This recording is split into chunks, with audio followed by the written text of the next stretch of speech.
Hey there, how's it going? So today I want to talk about audience building pitfalls for you to avoid.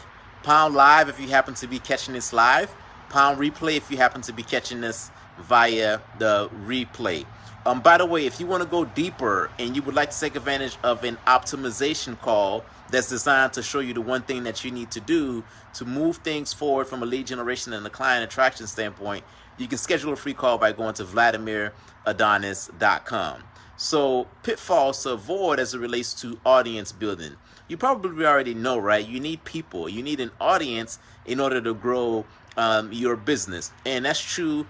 That's always been the case. But you need the right type of people. You need to do audience building in the right way, which is what I'm going to be discussing here with you today.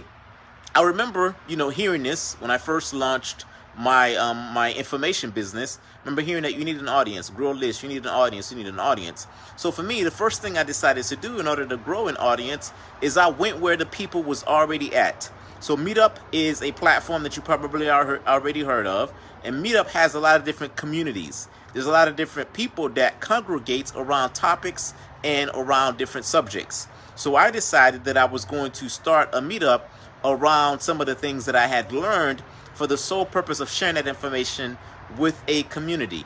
I remember, because I launched a couple of different meetups, I remember launching a meetup. Let's just say the topic was how to start or grow an online coaching business. And when I launched that meetup, what happens is I get between 15 to 20 people, right? That sounds exciting. That's not necessarily too bad. Meetup uses this community to basically optimize and to find me people within a specific geographical area. So that part was not too shabby at all.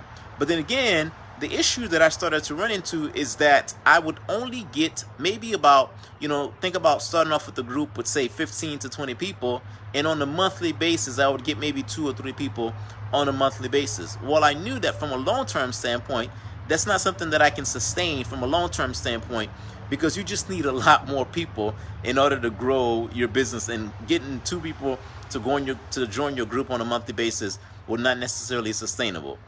So then the next thing I did is I turned to Facebook. I remember just browsing on Facebook, seeing that someone was selling a course, and essentially the course was on audience building.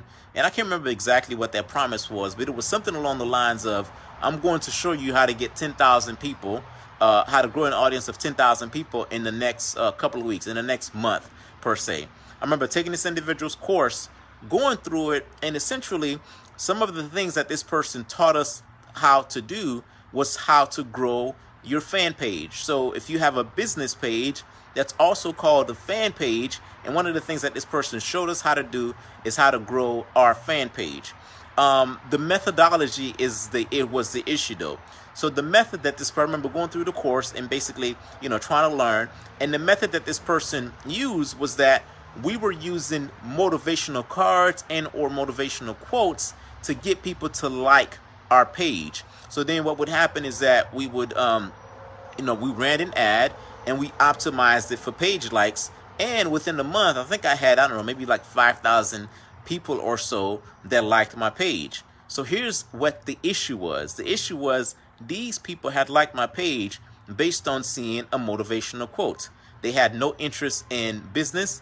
They were not my target audience. So, right, from an optimization standpoint, that wasn't properly optimized. So the other issue is that, now I have a business page with about 5,000 people. That's not my target audience.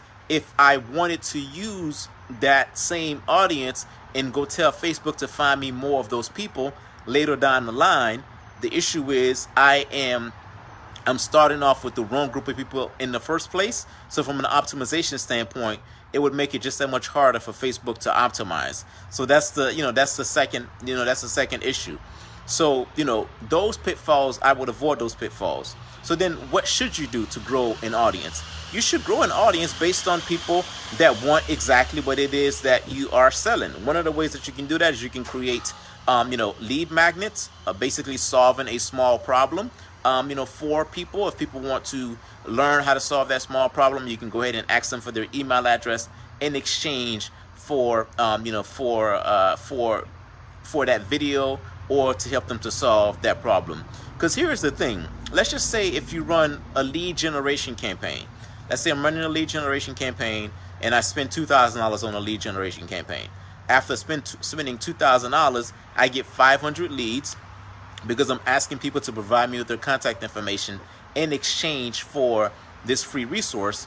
500 leads. From that 500 leads, only a small percentage of those people will take you on the next step. So let's just say the next step is you have $1,000 coaching program or whatever the case may be.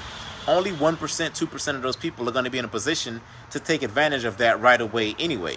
So as you can see, even if I'm doing lead generation to try to find my target audience, from a conversion standpoint, right, the final conversion is low at the beginning. And I say that at the beginning because sometimes some people are just not ready to buy right away, let alone me trying to attract the wrong audience in the first place. When I do that, I'm spending resources, giving Facebook the wrong data, etc.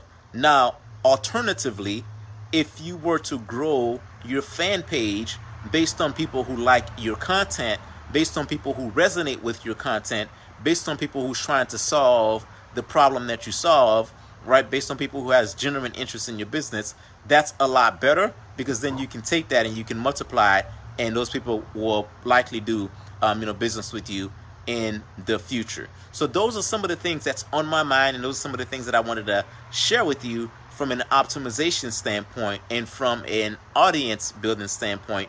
Those are some of the pitfalls that I want you to avoid. Pound live if you happen to be catching this live. Let me know where you're tuning in from. Pound replay if you happen to be catching this via the replay. That's all I have for now. I'll talk to you soon.